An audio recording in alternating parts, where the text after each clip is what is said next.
Hi friends, मैं Amrit Kumar, teacher of SBM.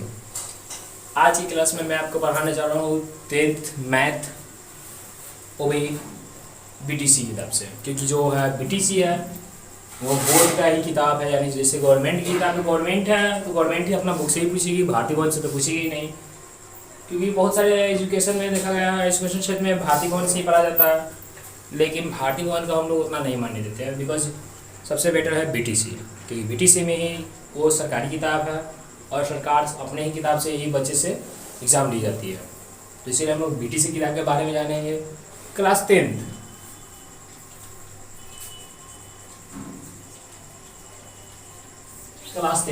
आपका math बहुत ही मोस्ट इम्पोर्टेंट है। वैसे तो हर एक सब्जेक्ट ही मोस्ट इम्पोर्टेंट है, लेकिन एक मैथ ऐसा चीज़ है जो बच्चे को समझना बहुत ही ज़रूरी पड़ती है।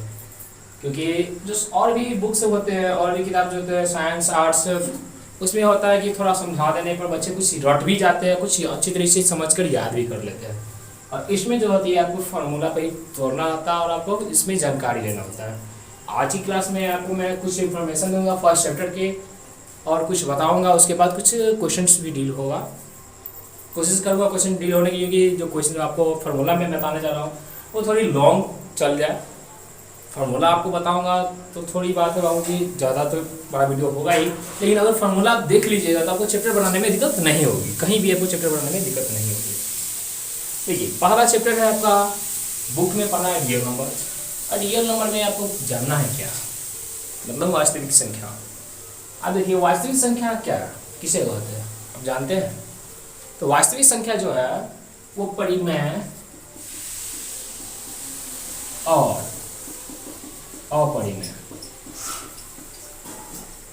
ये परिमेय और अपरिमेय, ये दोनों जो भेद हैं वो वास्तविक संख्या से रिलेटेड है। मतलब कि जो वास्तविक संख्या है, संख्या जो है वो है आपका परिमेय और अपरिमेय से। मतलब परिमेय और अपरिमेय संख्या के समूह को वास्तविक संख्या कहा जाता है। आप लोग गौर से सुनिएगा मेरे बात को। मतलब मैंने आपको बताया वास्तविक संख्या किसे कहते हैं या क्या है, वास्तविक संख्या से आप क्या समझते हैं। सारे क्वेश्चन एक ही चीज़ है और सारे क्वेश्चन में आपको एक ही जवाब देना है कि परिमेय और अपरिमेय संख्या के समूह को वास्तविक संख्या कहा जाता है। परिमेय और अपरिमेय संख्या के समूह को वास्तविक संख्या कहा जाता है। अब परिमेय संख्या किसे कहते हैं? मतलब कि परिमेय है, अब इसे किसे कहते हैं? वास्तविक है, उसका दो भाई है। मतलब मान लीजिए दो प्रकार के होते हैं, परिमेय अपरिमेय। आप परिमेय संख्या किसे कहते हैं?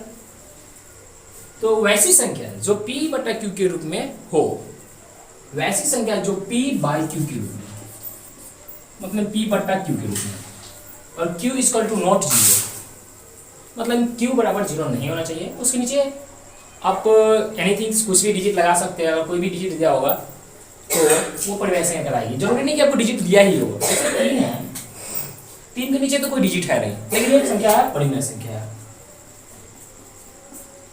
ये जो संख्या परिमेय की, बिकॉज इसके नीचे एक छुपा होता है। जैसे कि आप लोगों को बहुपद में जानना होगा कि x के आगे एक छुपा रहता है, और ये नॉर्मल सी है, ये इसके नीचे एक छुपा ही रहता है, क्योंकि जो भी संख्या है उसके नीचे एक छुपा रहता ही है। हर एक संख्या के नीचे एक छुपा रहता है। 0 के नीचे भी एक है, ऐसी बात नहीं कि 0 के नीचे नहीं है, वो भी परिमेय संख्या है। हम उसे p/q के रूप में लिख सकते हैं, जो कि आपको 9th क्लास में 1.1 के फर्स्ट नंबर क्वेश्चन से ही है। वो भी आपको किताब से पढ़ना पड़ेगा, बीटीसी की किताब में ही है।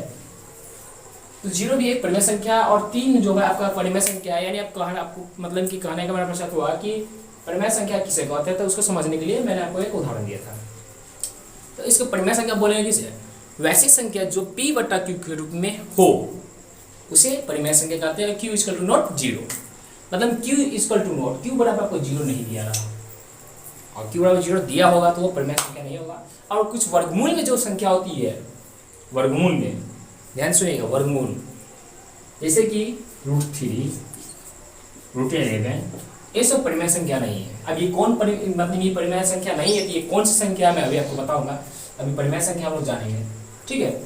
अगर आपको रूट में कोई भी अगर संख्या दे दी जाए, कहा जाए कि √36 परिमेय है या अपरिमेय, √36 जो है वो परिमेय या अपरिमेय है। √36 परिमेय या अपरिमेय, इसको जानने के लिए आपको इसका वर्गमूल निकालना पड़ेगा, और वर्गमूल आपको कुछ याद करना पड़ेगा। और याद नहीं होता है, मतलब थोड़ा हार्ड लेवल जब आएगा क्वेश्चन तो जरूरी नहीं है कि आपको याद ही होगा। किसी भी बड़ी बड़ी आपको वर्गमूल दिया जाएगा, उसको पूछा जाएगा ये परिमेय संख्या या अपरिमेय संख्या। लेकिन बोर्ड की एग्जामिनेशन में आपको नॉर्मली इतना ही रहेगा, √37, √149, 163, 49, छोटे छोटे फॉर्मूला मतलब दिया रहेगा वर्गमूल। हाँ, एक और बात, एग्जामिनेशन वाले जितने भी स्टूडेंट हैं 10th को जो एग्जाम देंगे उनको इस क्वेश्चन से आपको बोर्ड पूछेगी। आपको 2 या 3 नंबर का ऑब्जेक्टिव्स इसी प्रकार पूछेगा, √6 परिमेय है या अपरिमेय है, निम्नलिखित में से परिमेय अपरिमेय संख्या कौन है, ये आपको बोर्ड पूछेगी ही।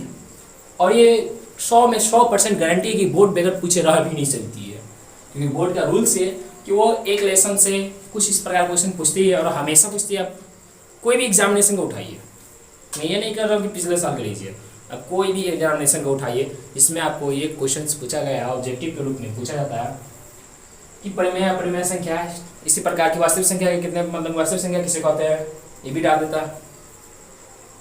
2009 के क्वेश्चन बैंक में लिखिएगा वास्तविक संख्या किसे कहते हैं, डाला गया फॉर्मूला है। वास्तविक संख्या कितने प्रकार के होते हैं, परिमेय संख्या कौन है, परिमेय संख्या पी/बटा के रूप में लिख सकते हैं। परिमेय संख्या में √3 अपरिमेय है या परिमेय है, √9 परिमेय है या अपरिमेय है, आपको ये पूछेगा ही। तो मैंने अभी आपको परिमेय संख्या की डिफिनेशन सुनाया हो कि वैसी संख्या जो p/q के रूप में हो उसे परिमेय संख्या कहते हैं, q = 0। ठीक उसी प्रकार से आपका अपरिमेय कुछ नहीं है, इसमें परिमेय का ही भाई अपरिमेय है, इसमें सिर्फ लग जाता है नो, मतलब नहीं या न, आपको कुछ नहीं करना। जैसे परिमेय संख्या कहते हैं इसमें आपको सिर्फ नहीं लगा देना, कुछ है ही नहीं है।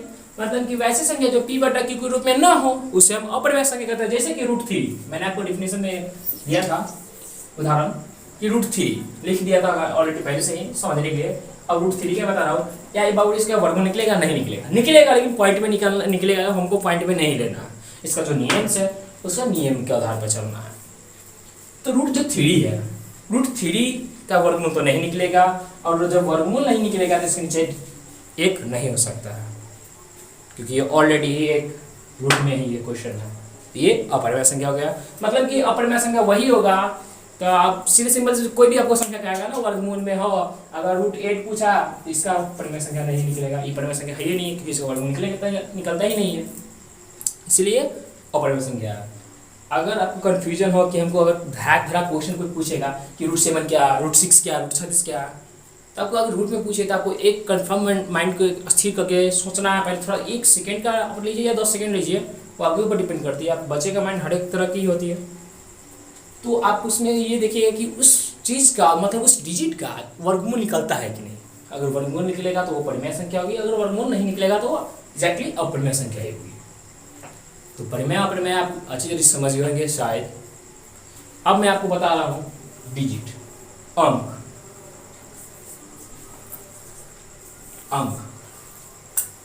अंक क्या है, डिजिट।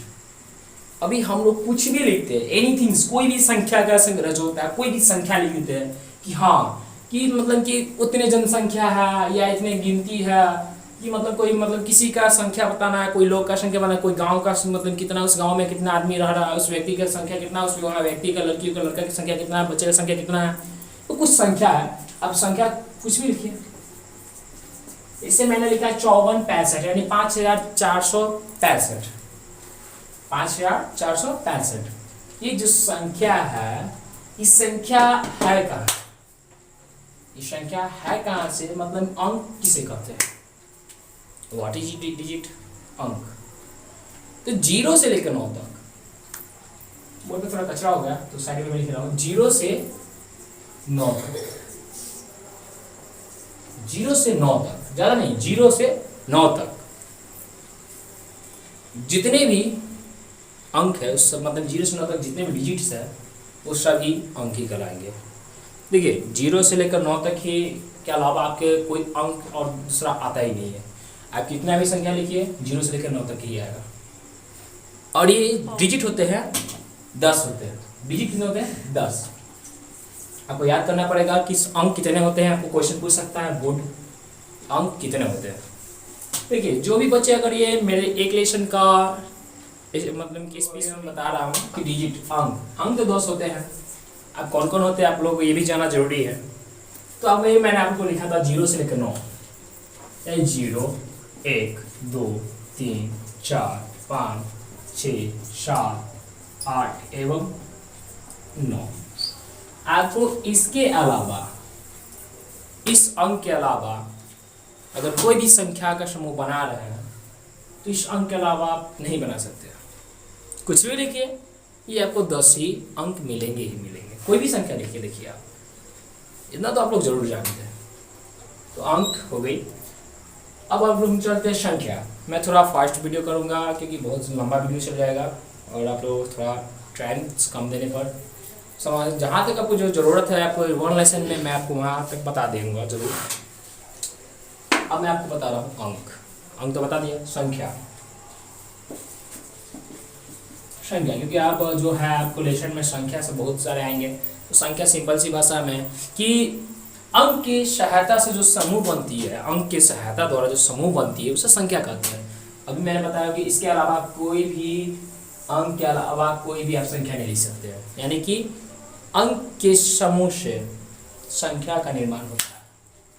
समझे? अब इसमें आता है पूर्ण, पूर्णांक, प्राकृत संख्या। आप लोग जानते हैं कि प्राकृत संख्या क्या है, गिनती की संख्या को प्राकृत संख्या कहते हैं। और पूर्ण संख्या और गिनती की संख्या में शून्य शामिल कर दिया जाए, यानी प्राकृत संख्या 1, 2, 3, 4 वही पूर्ण संख्या। तो पूर्ण संख्या में सिर्फ शून्य लगा दीजिए, तब यह बन गया पूर्ण संख्या।